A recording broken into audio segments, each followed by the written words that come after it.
Lawyers of Reddit, since we heard about crazy clients, have you met someone you first thought completely insane who turned out to have a legit case? A year became an extremely valuable pie case that will likely be worth 6 to 7 figures. TL. Doctor, client came in for drug case, had been on death row, was not dead or in jail. So, this won't quite answer your question, but I love this story. Had a guy come in with a drug case. Fairly standard intent to produce, he'd been caught red-handed. After intake interviews we look into backgrounds, just to see what else is on their record. Usually it's pretty much the same stuff. Drug is with drug charges and whatnot. As I'm going through this guy's history I find a murder charge. Not just that, one that he'd been convicted of.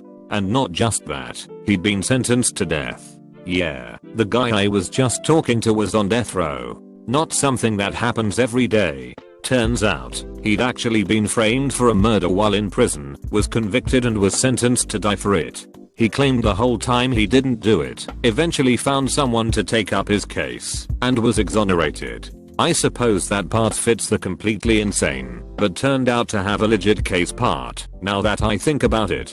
The details of just how he was framed and subsequently freed are pretty specific and would give identifying info, so I won't relay the framing story. Not me but a friend.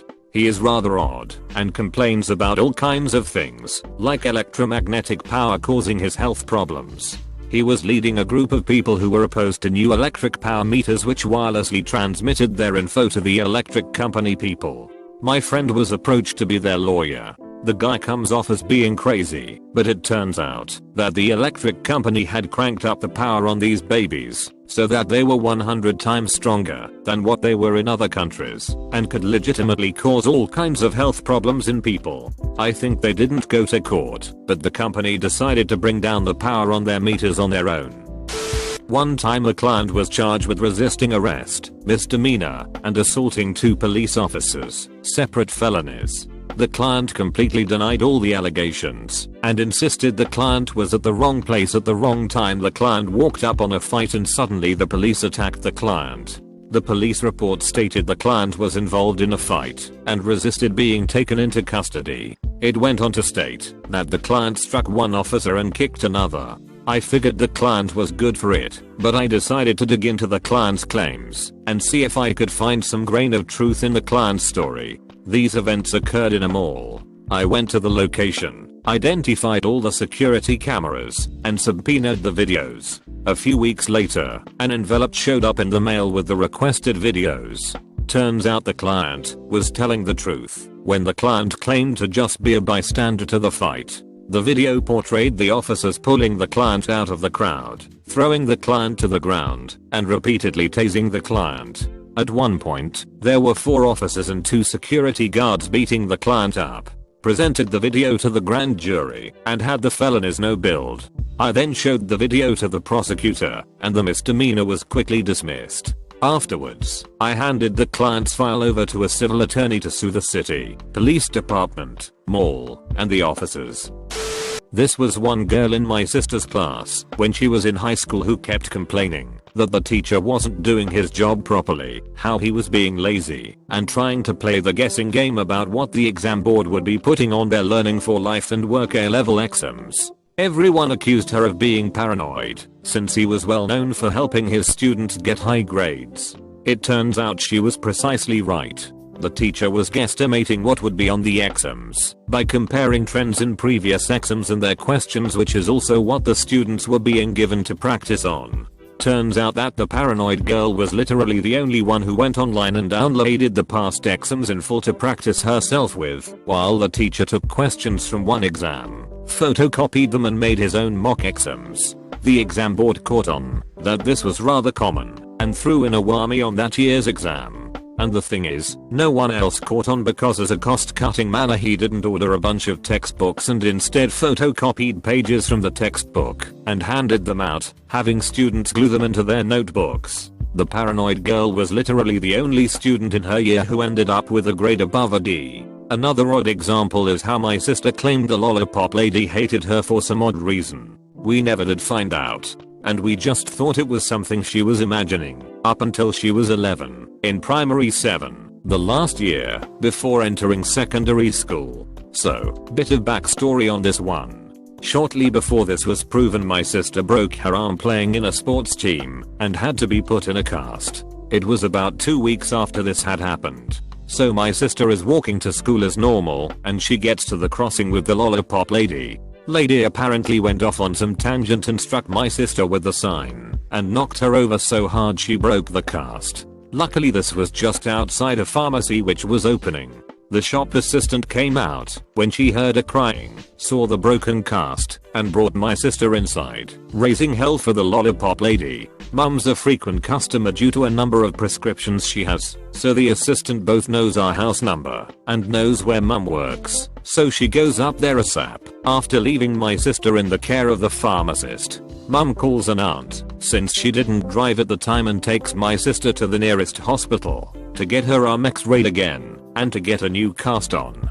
Pharmacist's assistant knows the school my sister goes to. Only reason she would be going to that lollipop lady. Tells the principal what happened. Lollipop lady is fired the same day. Oddly enough, I was beginning to suspect something about this the last few years I went to that school. There's a primary and secondary school, so I still saw that woman on occasion when I was heading to the secondary, even though we start half an hour later than the primary school. On one occasion I had to stop by this shop which needed me to cross the road, but not at the point where I'd meet her, or else I'd be late. I go in, buy what I need, and head down to where I cross the road on my normal route, where I cross with the lollipop lady. She grabs me by the arm, gets into my face, sneers that I'm an idiot for crossing somewhere else. I pushed her away, ran to the school, and tried to avoid crossing at that spot or walking past her as much as possible until she told my mother that she hasn't seen me in a while and got me yelled at. Had a client, startup, that claimed their general counsel had engaged in a conspiracy with their main competitor, that he'd forged fakes of their old corporate documents like board meeting minutes and their stock ledger, coordinated with the competitor to stage a takeover of the board at a shareholder meeting, and worked from the inside to undermine the client's contracts with customers to steer them to the rival. They also claimed the general counsel was having an affair with his secretary and that they'd been embezzling tens of thousands of dollars through forged payroll checks. It all seemed like insane paranoid nonsense and none of us really believed them. But it all turned out to be true. There's one particularly disturbing client who can't hold a conversation without threatening suicide. He likes contacting random people in the office by email, sending them photos of his most recent detailed plans. Sometimes it's a picture of a noose, sometimes a selfie of him about to jump into traffic or in front of a train, sometimes a photo of one of his wrists with a dotted line marked "I'm cutting it here" on it. One particularly memorable email was just totally blank except for a photo of a coffin he's bought for himself and a second photo with him lying in it with his eyes closed. He also likes copying random politicians into the emails too. We don't know why. We've tried reporting him to the mental health authorities, the police and social services, but sadly this poor sod will never get the help he needs. Then again, he's definitely entitled to a passport extension. Totally legitimate, but really straightforward case. That said, if he got round to sending them his old passport, like we've told him, instead of lots of photos of nooses, coffins, and knives, he'd have it sorted out by now. I got one. Gonna have to be as broad as possible. Woman claimed her child was stolen by essentially a witch doctor. The child was with a woman who, by all accounts, had been pregnant and now had a child. Yeah, the woman had faked being pregnant and gotten the witch doctor to steal the baby. Whole thing was in Africa. Nothing was well documented. The story was so completely bonkers, and the woman who actually stole the baby was Western and college educated, and the girl who had her baby stolen was not. It didn't take too long to figure it all out, but holy smokes. People might be interested in the case of Daniel Rugmaden, who was wanted and eventually arrested for tax fraud. He claimed the cops gathered information from him by sending rays into his living room via a stingray. Stingrays are a type of surveillance technology that can intercept cell phones, and before this case most of the public didn't know they existed. Rugmaden wound up representing himself because no lawyer believed him, and he wound up being right. Read more.